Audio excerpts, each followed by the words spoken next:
స్టేషన్ని ఏదైతే ప్రధానమంత్రి నరేంద్ర మోడీ గారి చేతుల మీదుగా వర్చువల్గా దీన్ని మళ్ళా పునః ప్రారంభం చేస్తున్నటువంటి సందర్భంగా ఈ సమావేశానికి అధ్యక్షత వహించినటువంటి ఏడీఆర్ఎం గారు రమేష్ బాబు గారికి ఈనాటి ఈ కార్యక్రమానికి ముఖ్య అతిథిగా విచ్చేసినటువంటి పార్లమెంటు సభ్యులు అన్న మాగుంట శ్రీనివాస్ రెడ్డి గారికి, అలాగే మరొక ముఖ్య అతిథిగా విచ్చేసినటువంటి మన యొక్క కనిగిరి శాసనసభ్యులు ఒంగోలు పార్లమెంట్ తెలుగుదేశం పార్టీ అధ్యక్షులు ముక్కు ఉగ్రనరసింహారెడ్డి సుమారెడ్డి గారికి, మన యొక్క సభ్యులు కొత్తపల్లి జ్యోతి గారికి, ఎంపీపీ గారు తులసమ్మ గారికి, మీద ఉన్నటువంటి ఇతర రైల్వే అధికారులకి, ఈ కార్యక్రమానికి విచ్చేసినటువంటి సోదర సోదరీమణులందరికీ నా యొక్క నమస్కారం తెలియజేస్తా ఉన్నాను.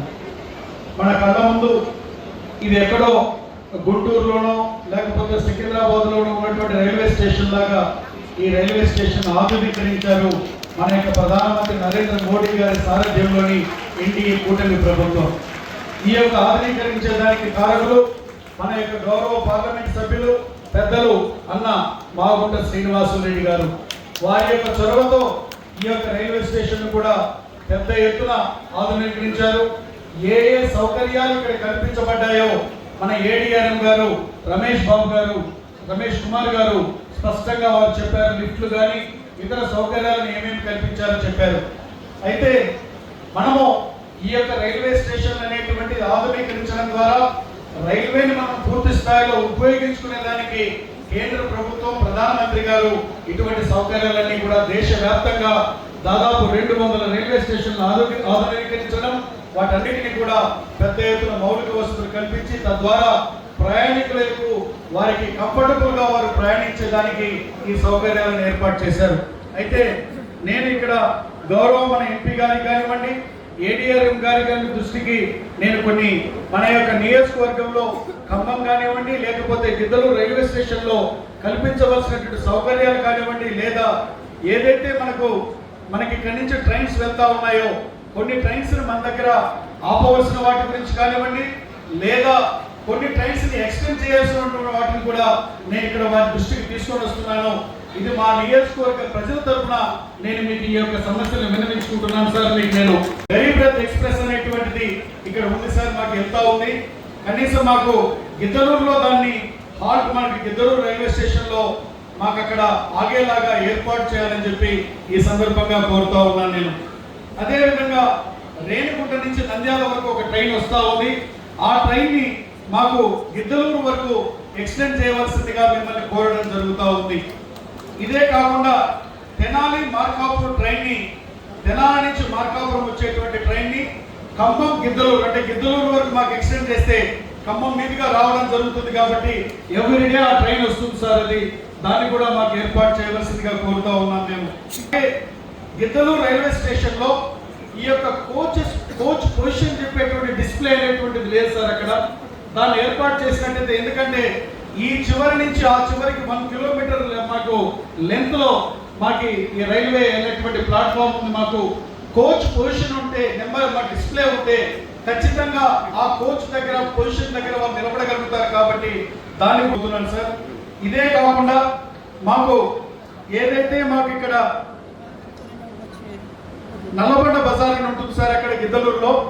గతంలో వచ్చేటప్పటికి గౌరవ ఎంపీ గారు వచ్చినప్పుడు ఆ ప్రాంత ప్రజలు మాకు అక్కడికి తీసుకొని వెళ్ళి ఆ యొక్క రైల్వే గేట్ ను మూసివేస్తే దాన్ని మూసివేయకుండా దానికి ఇబ్బంది లేకుండా చేయమని చెప్పిన వెంటనే ఆ రోజు మీరు చేశారు.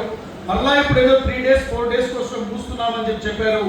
దాన్ని ఆ ప్రాంతంలో 10,000 మంది ప్రజలు ఉంటారు సార్ గిద్దలూరులో.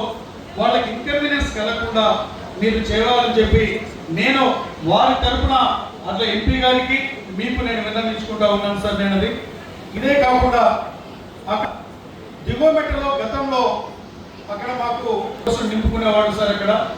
అక్కడ వాటర్ నింపుకునేవాళ్ళు. ఇప్పుడు ఏమైందంటే వాటర్ తక్కువగా ఉందని చెప్పి దాన్ని మళ్ళీ అక్కడ లేకుండా చేశారు. అక్కడ నింపుకున్నట్లయితే ఏమవుతుంటుందని అంటే అక్కడ మాకు సఫిషియెంట్గా ఒక వాటర్ అవైలబిలిటీ ఉంది సార్. ఇక్కడ మళ్ళా దాన్ని మీరు సేమ్ సిస్టమ్ కొనసాగించవలసిందిగా మిమ్మల్ని కోరుతా ఉన్నాను. అలాగే గిద్దలూరులో చాలా ట్రైన్స్ నైట్ వెళ్తా ఉన్నాయి సార్. అయితే ప్యాసింజర్స్కి అక్కడ వాళ్ళకి సంబంధించినటువంటిది ఏదైతే మాకు వెయిటింగ్ రూమ్స్ అనేటువంటివి అక్కడ లేవు సార్. బేసిక్ దానికి పెయిడ్ వెయిటింగ్ రూమ్స్ మీరు పెట్టి బేసిక్ మీకు మనకి ఎమ్యూనిటీస్ పెట్టినట్లయితే వారు దాన్ని ఉపయోగించుకోగలుగుతారు, వాళ్ళకి ఇబ్బంది లేకుండా ఉంటుంది సార్. అదొకటి. దాని తర్వాత ఆన్గోయింగ్ మోడరైజేషన్ వర్క్స్ గిద్దలూరులో రైల్వే స్టేషన్లో జరుగుతున్నాయి సార్, కానీ చాలా నిదానంగా జరుగుతూ ఉన్నాయి. ప్యాసింజర్స్ వచ్చేటప్పటికి గిద్దలూరు టు గుంటూరు టు గుంతకల్లు మధ్యలో గిద్దలూరు రైల్వే స్టేషన్ అనేటువంటిది ఎక్కువగా ప్రాఫిట్స్ తీసుకొస్తున్నటువంటి స్టేషన్ సార్ అది. అక్కడ మీరు ఆ వర్క్స్ అనేటువంటి స్పీడ్గా జరిగించేటట్టు చేసి ఇక్కడ లాగానే అక్కడ కూడా చేస్తున్నారు మీరు, బట్ అది ఎందుకో సెకండ్ ఫేజ్లో పెట్టారు మీరు. సో దాన్ని కొంచెం యాజ్ ఎర్లీ యాజ్ పాసిబుల్గా మాకు త్వరగా కంప్లీట్ అయ్యేటట్టు చేయవలసిందిగా మీకు ఏటీఆర్ఎం గారిని ఎంపీ గారి ద్వారా నేను కోరుతున్నాను సార్. నేను అలాగే మాకు ఏదైతే మాకు ఖమ్మం రైల్వే స్టేషన్ మీరు చేశారో నియోజకవర్గ ప్రజల తరఫున మీకు కూడా ధన్యవాదాలు చెప్తా ఉన్నాం సార్. చాలా ఆధునీకరించారు, చక్కగా దీన్ని చాలా బాగా చేశారు. ఇది ఇక్కడికి వస్తే రెండవసారి ఖమ్మం నుంచే రైల్లో ప్రయాణించాలనే విధంగా రైల్వే స్టేషన్ ఆధునీకరించినందుకు మా ఖమ్మం మండలమే కాదు గిద్దలూరు నియోజకవర్గ ప్రజల తరఫున మీకు మనస్ఫూర్తిగా మీకు ధన్యవాదాలు తెలియజేసుకుంటూ ఈ యొక్క ఆధునీకరించే దాంట్లో మా యొక్క ఎంపీ గారు గౌరవనీయులు పెద్దలు అన్న మాగుంట శ్రీనివాస్ రెడ్డి గారు తీసుకుని ఈ కార్యక్రమాన్ని చేయించినందుకు వారికి కూడా మరి ఒక్కసారి అందరూ చప్పట్ల ద్వారా ఎంపీ గారికి కూడా కృతజ్ఞతాపూర్వకమైనటువంటి ధన్యవాదాలు తెలియజేసుకుని నేను సెలవు తీసుకుంటా ఉన్నాను సార్. నేను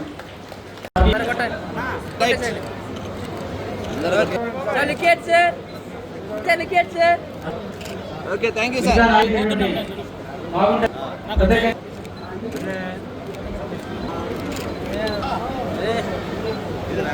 మన